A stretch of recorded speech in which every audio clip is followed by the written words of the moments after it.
Міне мынау дәл қазіргі рухсыздану өрісі.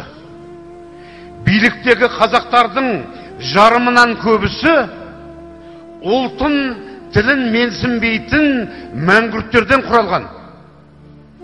Енді олардан ұлтты қорғау бәрімізге ұларман.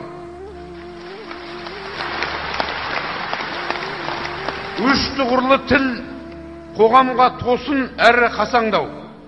Мемлекеттік тілге зорлап екі тілді қосарлау. Нәрестеге бірден үш тіл үйретпек боп шұшаңдау. Оның ана тілге деген махаббатын асарлау. Және педагогтық оғаш қателіктен қашалмау. Жапондарда әр жас буын 12-ге келгенше ана тілде тәлім алар, ана рухы жеңгенше. Сонан кейін тіпті 100 тіл меңгерсең де өз еркің.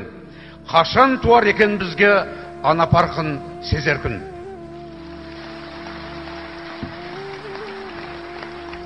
Кей мәңгүрттер ұлтты жою үшін жанын салуда.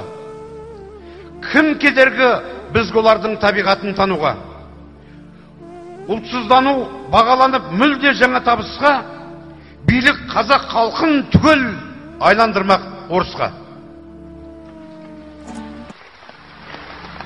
Американдық ұлтты ендірсе көнбіс қазақ жеріне, кей беделді топ оларды шығарады төріне. Бүгін жалғыз ислам діні шуақшашса еліңде, қазір 4000 дін бөлшегі ие болды сенімге. Ұлтты жояр бұл егістің сәулелені бастары, жұрт ерлік пен сатқындықты шатастыра бастады. Мәңгүрттіктен бақыт тапты ұлтсыз, рухсыз көп құлдар. Ұлтын, тілін сүймегеннің барлығы да сатқындар.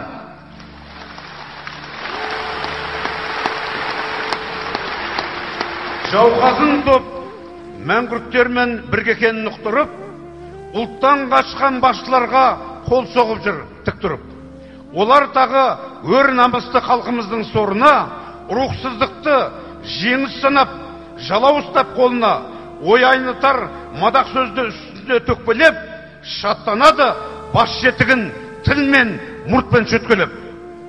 Ұят өлген қанша мың жас кеті солай пенде боп, мұндай жылдан мәңгүрттену бізден басқа елде жоқ.